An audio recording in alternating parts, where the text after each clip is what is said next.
Yasas. What happens when you take two vibrant brothers that are descendants from the Greeks in Constantinople, embracing their American roots, and then ask them to serve up rich tales of traditions, cuisine, childhood memories, and a hearty dose of humor? You're about to find out.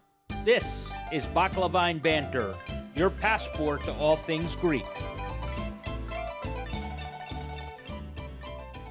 Welcome to Baklava and Banter. I'm Petraki. And I'm Soto. So, last week has been interesting. Sure has.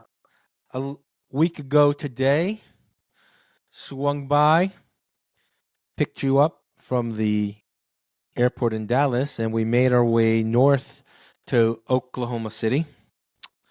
Yep.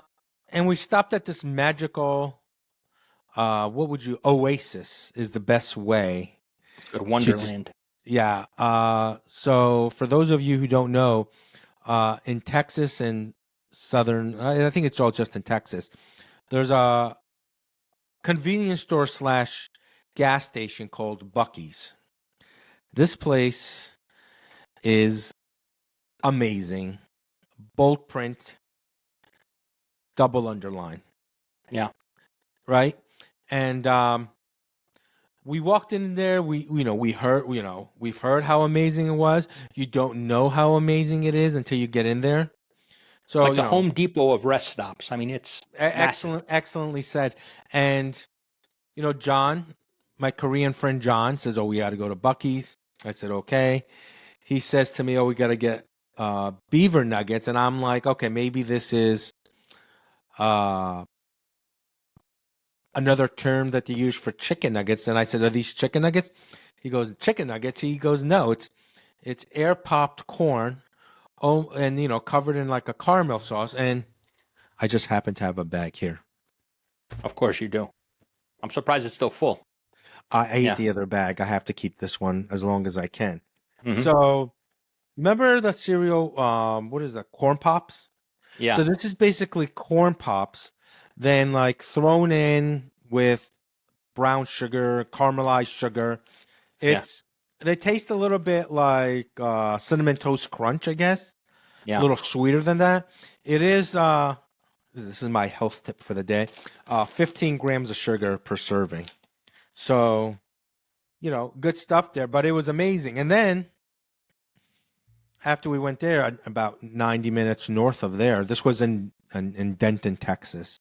We stopped at a roadside fried pie shop.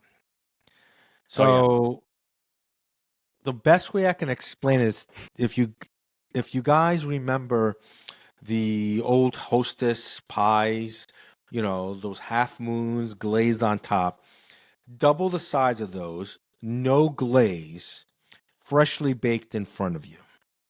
That's all I need to say. Again, it is diabetic's nightmare, but delicious.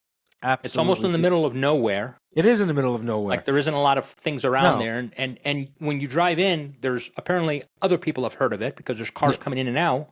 Yeah. And you go in and there's, the woman's cash register, and right next to her, literally, they're rolling out dough. They've got the fillings in front of them, and behind them is two massive deep fryers. Yeah. And they basically put them up on a cooling rack and in bags, and you order them from there. It's I have to say, for now, what I found out is that company, like, what is it? Arbuckle, I think it's called.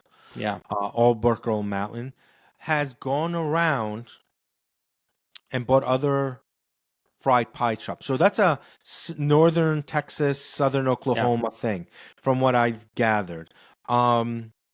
It's delicious. Like, I'm happy I don't live down there. Because I'd be in the commercial for Jardians. But and then from there we did our due diligence. We did our community service, and we went to the Light to Night in Oklahoma City. Light to Night is basically the Lymphoma and Leukemia Society's yearly event to support survivors and current patients, as well as remembering those who have passed to leukemia and lymphoma.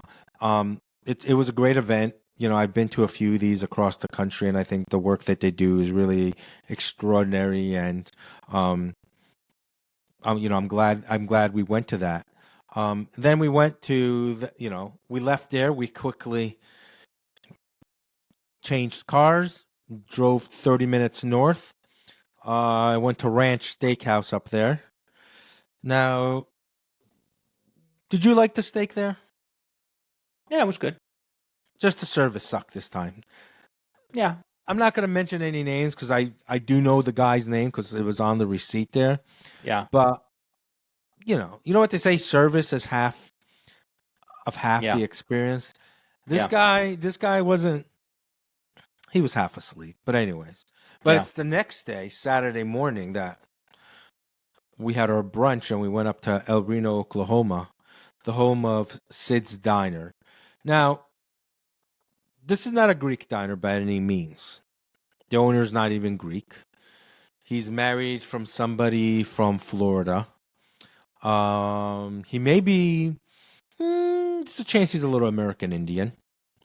I'm sure his Indian name is Dances with Onions, or something like that. But this burger, the first time I was there 3 years ago, we just dumbly found it. We kind of stumbled upon it as we were driving up the old Route 66 through Oklahoma. And it's this little place that holds maybe 25, 30 people tops. But when you walk in, and there's a big sign that, top 5 burgers in America. I've been talking about this for years, and he finally got to go in. What do you think? Did I overhype it? No, it was pretty amazing. It's a smash burger. Yeah. So it's a thin patty that they let create a little crust on the flat top. Yeah. And it's just it's amazing. And the place, like you said, is small. It's got like a bar kind of counter, like a traditional diner that holds maybe 8 people, and 3, maybe 4 tables. And then you could sit outside as well. There's like inside it holds 30. Outside there's room for maybe another 50. Like it's the type of place that I'm actually surprised, but that it isn't owned by Greeks, because it'd be the type of place that you'd find, say, like in New Jersey, in Dinerland. Yeah, that's been around forever. If you're from the northern New Jersey, New York City area, there's a place in Hackensack, New Jersey called White Manna, which does small sliders, but the quality is amazing. It makes White Castle look like a third world it's fast food place. But these burgers I cannot rave about them enough. So Adam, who's the proprietor there, does a great job. So if you're ever through in Dallas, it's a 3-hour drive, but let me tell you, if you're looking for something to eat, Sid's Diner in El Reno, Texas is a great place. And also, like when I was showing you around there, they have some great Oklahoma City in general in that area. I'd probably say if you put a dot in downtown Oklahoma City and then draw a circle with like 75-mile circumference. They have amazing wall murals. Unfortunately, the one I was telling you about, there's one wall mural from where we were staying that we didn't have time to go down and see. It's probably like a block and a half, 2 blocks long. And when I refer to a block, I mean a New York City block. Of the history of Oklahoma. It's just absolutely beautiful. But yeah, guys, looking for a place to eat? El Reno, Oklahoma, Sid's Diner. Now, before we go up there, I sent my wife to Zorba's. Which, that's right. In the middle of Oklahoma, who would have thought? There are Greeks. And she said it was wonderful. We just didn't have the time to go there. But from her reporting, she said it was really good. And then we left. We almost didn't make it back because this was Saturday now. Sunday, we got invited. by Shelly Papadopoulos, who runs support. I believe it's called Supporting Greeks Facebook page. And I'll put that in the comments if you want to join it. She invited us to a play in Queens, which was the theater was adjacent to the 1964 World's Fairgrounds. It was I think it was the Queen's Theater is what it's called. it is in Corona, New Yeah. York. Right. So we went there. She invited us to a play of the Lady of Roe. The play was about play itself was about an hour and a half or so. There was a Q&A afterwards, but I want to thank Shelley for inviting us. She also invited us to next few weeks. I believe it starts November 3rd. Then the next 2 weekends playing in the Greek Cultural Center in Astoria, New York, is it's a dark comedy called The Eulogy, starring Michael Dukakis, but not that Michael Dukakis. It just happened to be a Dukakis, but not. Yeah. Don't think Kitty. It's completely different. Right. But we're gonna go there and we're gonna check that out in a couple of weeks. And but the play was good. I mean, it was good to go out, see the people.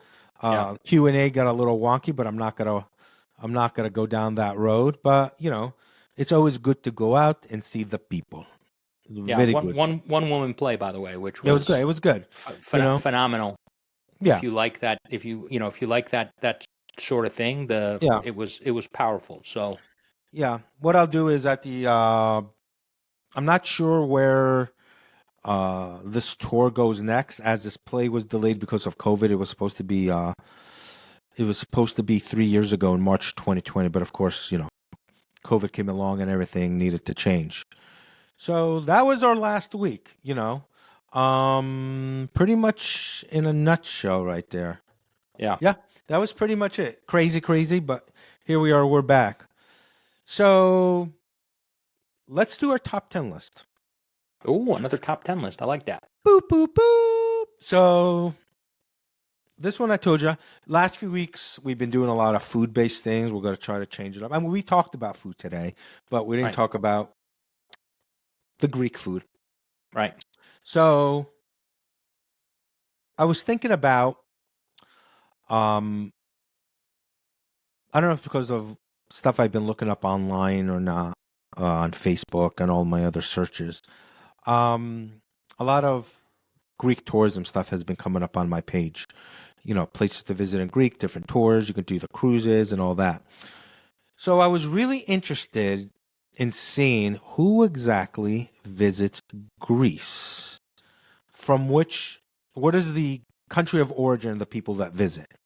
Okay. So we're going to do, this is statistics these are 2022 statistics from the Hellenic Statistical Authority. Okay. And these are top 10 country visitors, top 10 countries that visit Greece. Make sense? The residents of those countries visit Greece. Where are the tourists coming from? So these are the top 10 countries that these tourists they originate from. Now I'm going to tell you this. The United States, because you ever see everybody post, I went to Greece, it was amazing. Yeah. It was amazing. Which it is amazing. But the Tulas and the Karens of the world out there, it was amazing. Anyways, I don't want to start that now. But the United States, guess where they are on the list? Number 10. No, it's not that low. They're number 7. Which kind of surprised me a little bit because we've been hearing about how many tourists have been going to Greece, and the Acropolis went now to the ticket timing system now because they've been so inundated with tourists. Now in 2022, the United States, it was 1.1 million that visited. Yeah, not a small amount, but for some reason I thought it would be more. So why don't we go down the list? You can guess.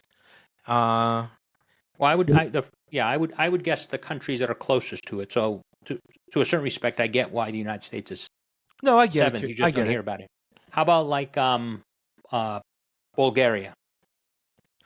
Look at you. I Bulgaria, Yeah. number 3.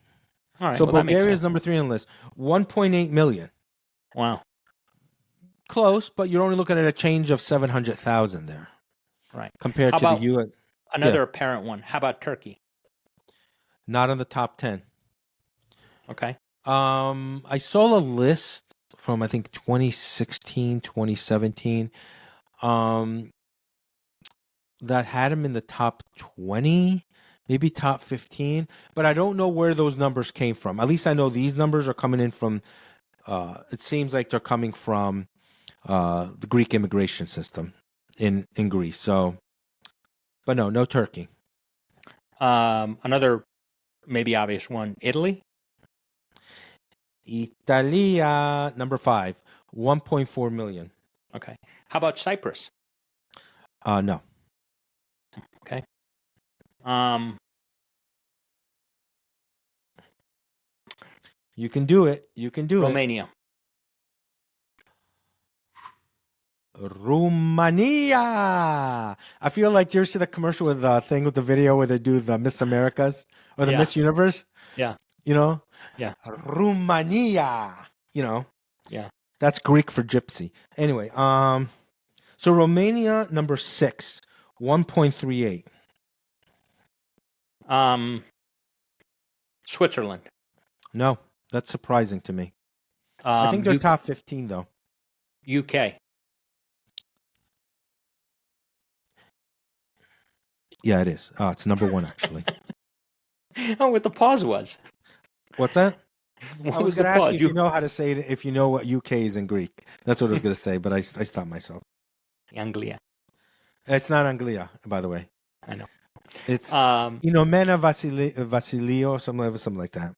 How about France? So hold on. United Kingdom, number 1. Okay. For those of you, so the United Kingdom, when we talk, well, Anglia is just England itself. When we talk Right. about UK, UK, right? It's broader. it's England, Ireland, Right. Scotland. Right. What did you say? France? Yeah. Galia. Mm-hmm. We number 4. 1.76 million. Spain? No Spain. So you got 4 left. About Russia? Negative. All right, let's go up to let's do a little Scandinavian. Denmark. Negative. Finland? Nope. Sweden? Nope. Germany. Germania. Yes, number 2. Okay. This is what I have to tell you. So Germany, 4.4 million. That does not that number, because there's a lot of Germans in Greece. Yeah. But United Kingdom, 4.5 million people. I know That's just like, what I like. I hope they're not planning on, like, do they know they're not going to get like a hot toddy at 3:00 in the afternoon when they go? They're going to get like a Nescafe or something like that, Yeah. Frappe. A frappe, exactly. How about Israel? No.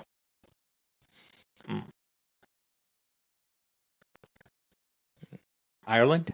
I mean, I said UK though, but Do you want me to roll it out for you? Yeah, go ahead, finish it off. Okay, number 10. Number 10 with 817,000. Polonia. Nice. So Poland, number 10. Number 9 with 860,000 is Albania. So Albania. Sense. Yeah. Right? And number 8 with 1.1 million.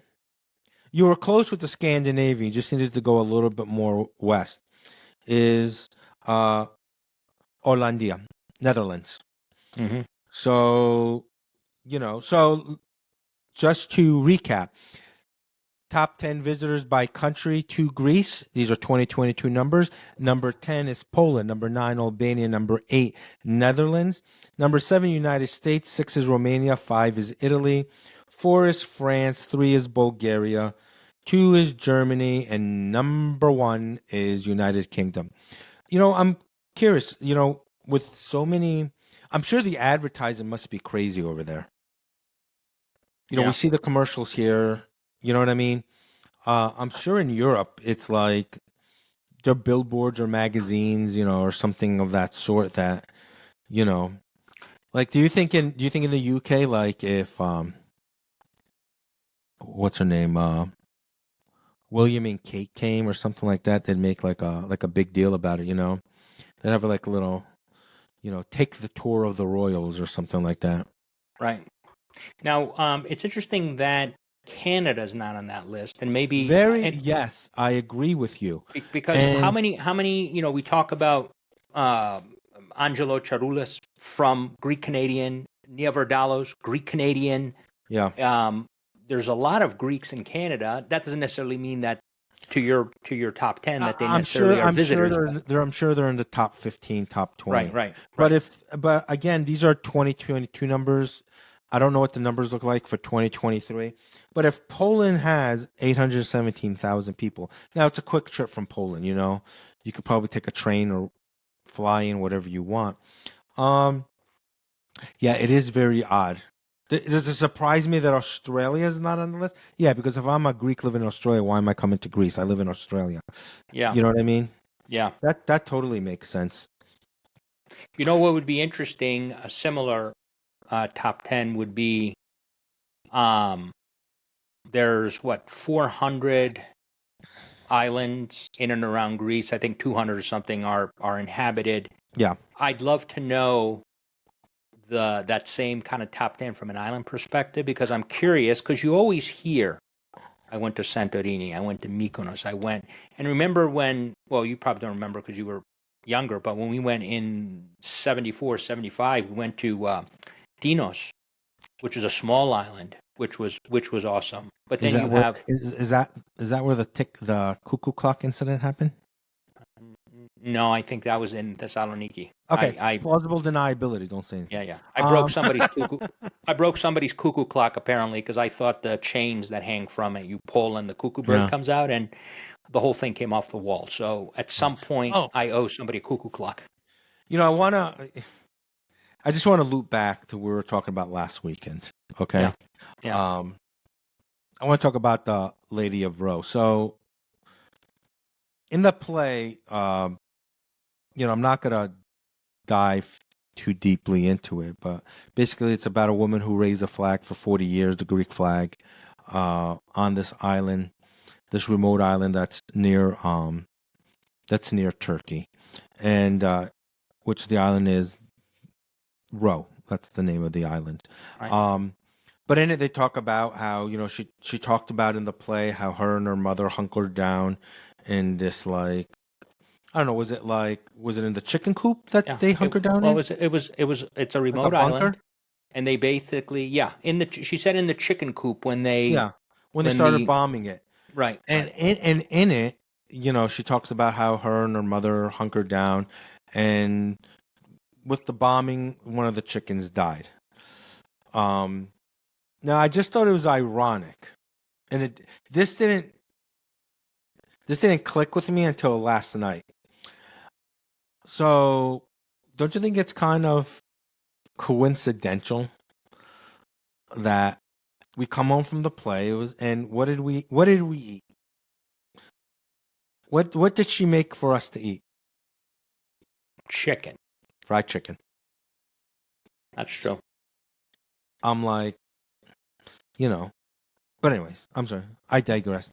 But moving on. Yeah.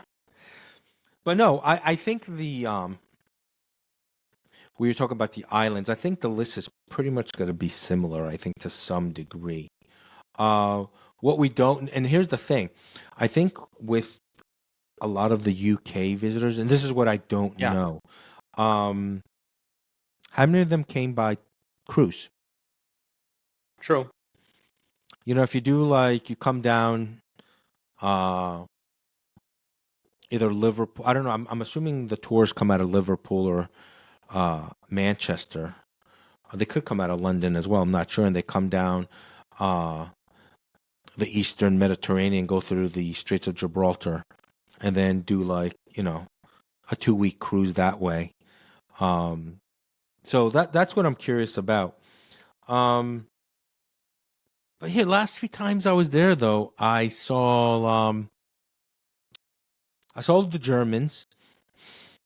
I don't recall anybody from the UK.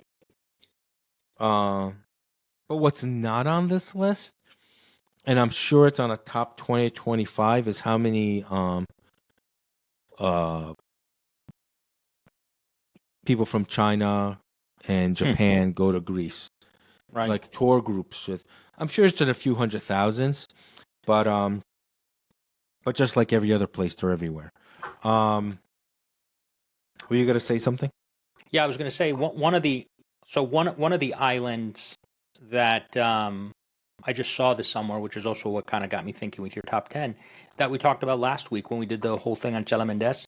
Yeah. Remember, he was born on the island of Sifnos, which is in the Cyclades archipelago. Yeah. Sifnos is considered the culinary capital of the Cyclades, which I thought I hadn't seen that before, but now going back, if you remember in the story with Nicolaus Chela Mendes, he was born in Sifnos. His uncle actually owned a restaurant, and so it was interesting to see that there. But then there's island like Siros. There's so many, and I just wonder because in my experience, and I get it, if you're going for the first time, you're going to hit the highlights, as they say. Sure. But then I've also heard over the last few years that, I don't know if you've gone recently, but places like Santorini, especially during the sunset, they said is just like Disneyland because there's so many tourists. Yeah. That it just goes. But again, you're not going to go in the middle of summer. I do not suggest going into the middle of summer. I think September and October are wonderful times to go. It's kind of cool because when you go to Santorini, depending on what side of the island you stay on,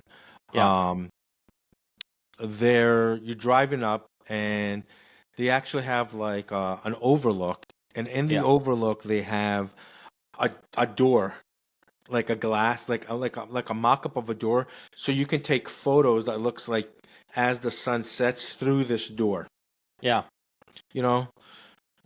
I'll post a photo when we do go post production on this. In this spot right now, you'll see what a beautiful door. No, but it is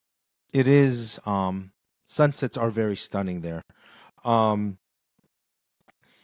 But again, go ahead. Even Castel Rizzo, which is where the Lady of Rho, which is where she was born, and if you Fortini Baxevani, who actually performed, talked about how, because in the Q&A they asked her how she prepared for this, because it's pretty powerful, and she said she went back there and she's gone there a number of times, and she said it's amazing. But again, it's one of those islands that doesn't come up, and I just want to make. I always think, because for myself, I think there's so many places I haven't been that some of the best places to go are the ones that I don't want to say off the beaten path, but ones that aren't typical. But for all practical sense and purposes, they are off the beaten path. But a lot of people, they just want to stick to what they see. I'm sure, most people will go to what they know, what other people recommended, what they see. Nowadays, with everything, I think what you see online. Oh, I saw this online. If somebody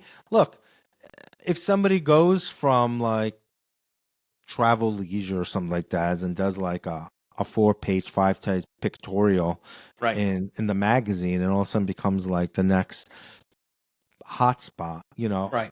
I'm sure the locals would enjoy it, but I think they may be a little disgruntled too, with you see a bunch of people showing up and being like, where's the Ritz-Carlton? Well, I don't think there's going to be a Ritz-Carlton there.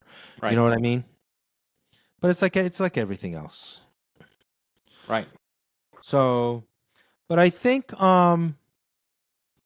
this is going to conclude our episode for today.